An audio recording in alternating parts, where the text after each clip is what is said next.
જેબી Modi park પાસે ખુલ્લી જગ્યામાં કેમિકલ વેસ્ટની બેગો મળી આવ્યાની નગરપાલિકા અધિકારીઓને થતાં તાત્કાલિક પાલિકાના ચીફ ઓફિસર હરેશ અગ્રવાલ પોતાની ટીમ સાથે દોડી આવ્યા હતા। સ્થળની તપાસ શરૂ કરવામાં આવી હતી। વિશેષ વાત એ રહી છે કે મળેલા બેગમાં દહેજની ટેગ્રોસ કેમિકલ ઇન્ડિયા લિમિટેડના ટેગ ચોંટાડ્યા હતા।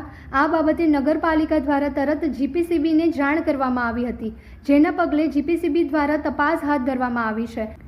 આ કેમિકલ પદાર્થ માનવ સ્વાસ્થ્ય માટે હાનિકારક છે કે નહીં, તો જો તે ઝેરી જોખમભર્યો સાબિત થાય તો સંબંધિત કંપની સામે કાયદેસરની કાર્યવાહી કરવાની તજવીજ શરૂ કરવામાં આવશે। મહત્વપૂર્ણ એ છે કે આ માર્ગે રોજ હજારો લોકો અવરજવર રહે છે અને આવા અસામાજિક તત્વો દ્વારા ખુલ્લા વિસ્તારોમાં કેમિકલ વેસ્ટ નાખવામાં આવે તો લોકોના આરોગ્ય પર ગંભીર અસર થઈ શકે છે। ભરૂચ નગરપાલિકામાં અત્યારે જેબી મોદી પાર્ક પાસેના વિસ્તારમાં રાત્રિના સમયે કોઈ કેમિકલની બેગો જેવું કંઈક કચરામાં મોટા પ્રમાણમાં ટ્રેક્ટરમાં ભરી અને કોઈ નાખી ગયું છે। એક ટ્રેક્ટર જેવું મટીરિયલ પડ્યું છે। અમારા સેનેટરી ઇન્સ્પેક્ટરશ્રીની ચકાસણીમાં અમારા ધ્યાને આ બાબત આવેલ છે। અત્યારે અમે એનું ચેક કરી રહ્યા છીએ।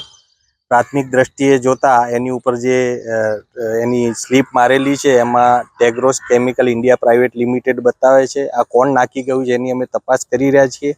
સાથે સાથે એમાં મટીરિયલ માટે કોલસો મોઇસ્ચર સેમ્પલ એવું લખેલું છે, એટલે પ્રાથમિક દ્રષ્ટિએ આ કોઈ ઇન્ડસ્ટ્રીનો કોલસાનો સેમ્પલ હોય એવું લાગે છે। અમે જીપીસીબીનો પણ સંપર્ક કર્યો છે, એ લોકો પણ હમણાં આવે છે। આ કોઈ હાનિકારક વસ્તુ છે કે કેમ એ અમે ચેક કરીએ છીએ, અને હાનિકારક નહીં હોય તો એનો અમે વ્યવસ્થિત રીતે યોગ્ય નિકાલ કરી અને કોણ નાખી ગયું છે કોણ છે એની ચકાસણી કરી અને આગળની કાર્યવાહી કરીએ છીએ।